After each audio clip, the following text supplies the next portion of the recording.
इंसानी खून का रंग सुर्ख क्यों होता है? जवाब, हीमोग्लोबिन की वजह से।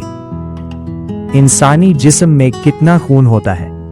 जवाब, तकरीबन 5 से 6 लीटर। खून में ऑक्सीजन कौन ले जाता है? जवाब, सुर्ख खलिए आरबीसी। खून का सबसे अहम काम क्या है? जवाब, जिस्म में ऑक्सीजन पहुंचाना। सफेद खलियों का काम क्या है? जवाब, बीमारियों से लड़ना। खून के कितने ग्रुप होते हैं? जवाब, 4, ए, बी, ए बी, ओ। सबसे नायाब ब्लड ग्रुप कौन सा है? जवाब, ए बी मनफी। खून कहाँ बनता है?